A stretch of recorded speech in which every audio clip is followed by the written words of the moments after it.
இன்றைய வசனம் தியானத்தின் தலைப்பு, வைத்து விடுங்கள், வைத்து போகிறேன். 1 பேதுரு 5:7. அவர் உங்களை விசாரிக்கிறவரானபடியால் உங்கள் கவலைகளையெல்லாம் அவர் மேல் வைத்து விடுங்கள். கவலைகள் நிறைந்த உலகத்தில்தான் நாம் வாழ்ந்து கொண்டிருக்கிறோம். கடந்த காலத்தில் நடந்த கண்ணீரின் நிகழ்வுகளை நினைத்துவிட்டால் ஒரே நிமிடத்தில் நம்முடைய இருதயம் கவலையால் நிரம்பி விடுகிறது. நம்முடைய எதிர்காலத்தை குறித்து நினைக்கும் போது ஏதாவது நடந்துவிடுமோ அல்லது நான் என்ன செய்வேன் என்ற நினைவு வந்தவுடன் கவலை நம் இருதயத்தை நிரப்புகிறது. பல விதங்களில் கவலைகள் நம்முடைய இருதயத்தை நிரப்புகிறது. ஆனால் நிகழ்காலத்திலே கவலைகள் நம் இருதயத்தை நிரப்பும் போது நாம் என்ன செய்ய வேண்டும் என்பதை பற்றி நாம் தியானிப்போம். மனுஷனுடைய இருதயத்தில் உள்ள கவலை அதை ஒடுக்கும் என்று நீதிமொழிகள் 12:25 நாம் வாசிக்கிறோம். Anxiety in the heart of man causes depression என்று நியூ கிங் ஜேம்ஸ் வெர்ஷனில் நாம் வாசிக்கிறோம். மனுஷருடைய இருதயத்தில் உள்ள கவலை மன சோர்வை, மன தளர்ச்சியை ஏற்படுத்துகிறது. பல வியாதிகளுக்கும் அடிப்படை காரணமாக அமைகிறது. ஆகவே நாம் இந்த கவலைகளையெல்லாம் நம்முடைய இருதயத்திலே வைத்து கொண்டிராமல் நம்மை ஒவ்வொரு நொடியும் அன்போடு விசாரிக்கிற நம்முடைய ஆண்டவராகிய இயேசுவிடம் நம்முடைய கவலைகளையெல்லாம் வைத்து விடுவோம். எடுத்துக்காட்டாக, பெரிய கடைகளுக்கு நாம் செல்லும் போது நம்முடைய பொருட்களை அவர்களுடைய கடைக்குள் கொண்டு செல்ல அனுமதிக்க மாட்டார்கள். நம்முடைய பொருட்களை அங்குள்ள கவுண்டரில் கொடுத்துவிட்டு டோக்கனை வாங்கி கொண்டு செல்வோம். கொடுத்துவிட்ட பை நம்முடைய கையில் இப்போது இல்லை. ஆகவே நாம் எளிதாக நடந்து போகலாம். இதுபோல நம் கவலைகளையெல்லாம் நம்முடைய ஆண்டவர் மேல் வைத்துவிட்டால் நாம் சமாதானத்தோடு எளிதாக இந்த உலகத்திலே பயணிக்க முடியும். நம்முடைய கவலைகளை நம்மால் சுமக்கவும் பலனில்லை. நம்முடைய கவலையை சுமக்கிற ஆண்டவரையும் நம்பி நம் கவலைகளை அவர் மேல் வைக்காமல் அடிக்கடி நம்முடைய கவலைகளை அவர் மேல் வைத்துவிட்டு எடுத்து விடுகிறோம்.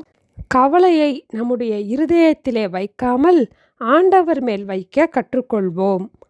அடுத்தபடியாக, இயேசு இந்த உலகத்தை விட்டு பரலோகத்திற்கு போகும்போது நமக்கு வைத்து சென்றதை பற்றி யோவான் 14:27 நாம் வாசிக்கிறோம். சமாதானத்தை உங்களுக்கு வைத்து போகிறேன், என்னுடைய சமாதானத்தையே உங்களுக்கு கொடுக்கிறேன். உலகம் கொடுக்கிற பிரகாரம் நான் உங்களுக்கு கொடுக்கிறதில்லை. உங்கள் இருதயம் கலங்காமலும் பயப்படாமலும் இருப்பதாக. I am leaving you with a gift, peace of mind and heart என்று நியூ லிவிங் டிரான்ஸ்லேஷனில் நாம் வாசிக்கிறோம். தேவ சமாதானம் நிறைந்த சிந்தையையும் தேவ சமாதானம் நிறைந்த இருதயத்தையும் நமக்கு ஈவாக இயேசு வைத்து சென்றார். இயேசு கொடுக்கிற சமாதானத்தை இந்த உலகம் நமக்கு கொடுக்க முடியாது. ஆகவே உங்கள் இருதயம் கலங்காமலும் பயப்படாமலும் இருப்பதாக என்று இயேசு கூறினார். நமக்கு இயேசு வைத்து போன சமாதானத்தை நாம் எடுத்துக்கொள்வோம். எப்படி அந்த சமாதானத்தை பெற்றுக்கொள்ள முடியும் என்று ஏசாயா 26:3 இவ்வாறு நாம் வாசிக்கிறோம். உம்மை உறுதியாய் பற்றி கொண்ட மனதை உடையவன் உம்மையே நம்பியிருக்கிறபடியால் நீர் அவனை பூரண சமாதானத்துடன் காத்து கொள்வீர். தேவ சமாதானம் நம்முடைய இருதயத்தை நிரப்ப கவலை நம்முடைய இருதயத்தில் குடியிருக்க முடியாது.